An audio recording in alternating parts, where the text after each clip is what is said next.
আসসালামু আলাইকুম বন্ধুরা।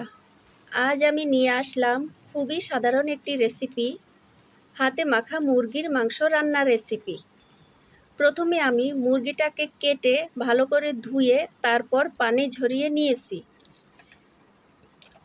তারপর যে কড়াইতে আমি রান্না করব সে কড়াইতে দিয়ে একে একে সব কয়টা মশলা দিয়ে দিব। এখানে আমি দিব লবণ, হলুদের গুঁড়ো, মরিচের গুঁড়ো, তারপরে দিয়ে দিব আদা বাটা, রসুন বাটা এবং জিরা বাটা।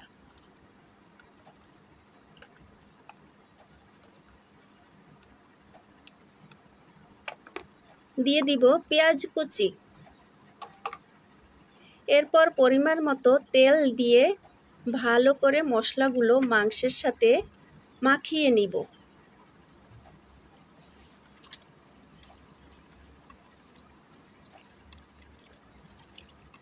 প্রত্যেকটা মাংসের গায়ে যেন মশলাগুলো লাগে সেইভাবে সুন্দর করে মাখিয়ে নিব।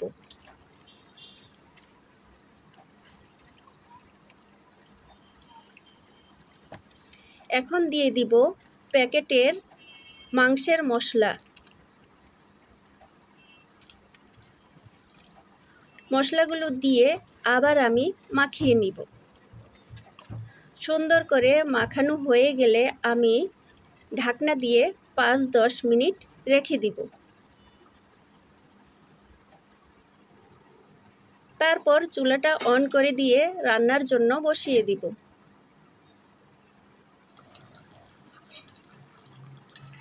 ভালো করে নেড়ে চেড়ে মাংসটা কষিয়ে নিব।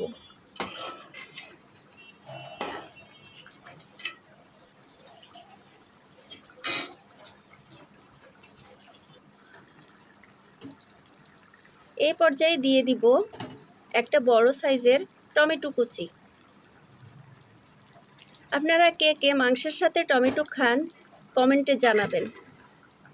তারপর দিয়ে দিব কেটে রাখা আলু। এবার টমেটো এবং আলু দিয়ে আবার ভালো করে কষিয়ে নিব।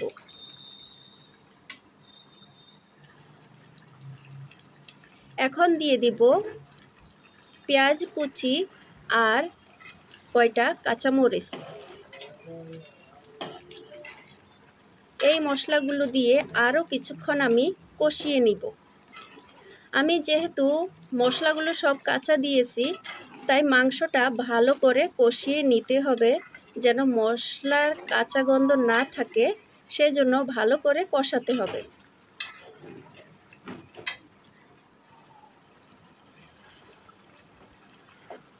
মাংসগুলো ভালো করে কষানো হয়ে গেলে এবার দিয়ে দিব গরম পানি।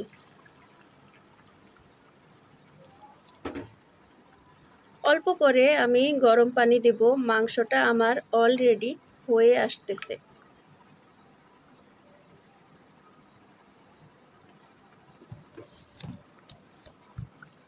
এবার আরও কিছুক্ষণ রান্না করে নিব।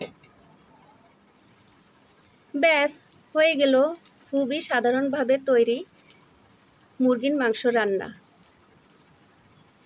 সবাই পাশে থাকবেন। আল্লাহ হাফেজ।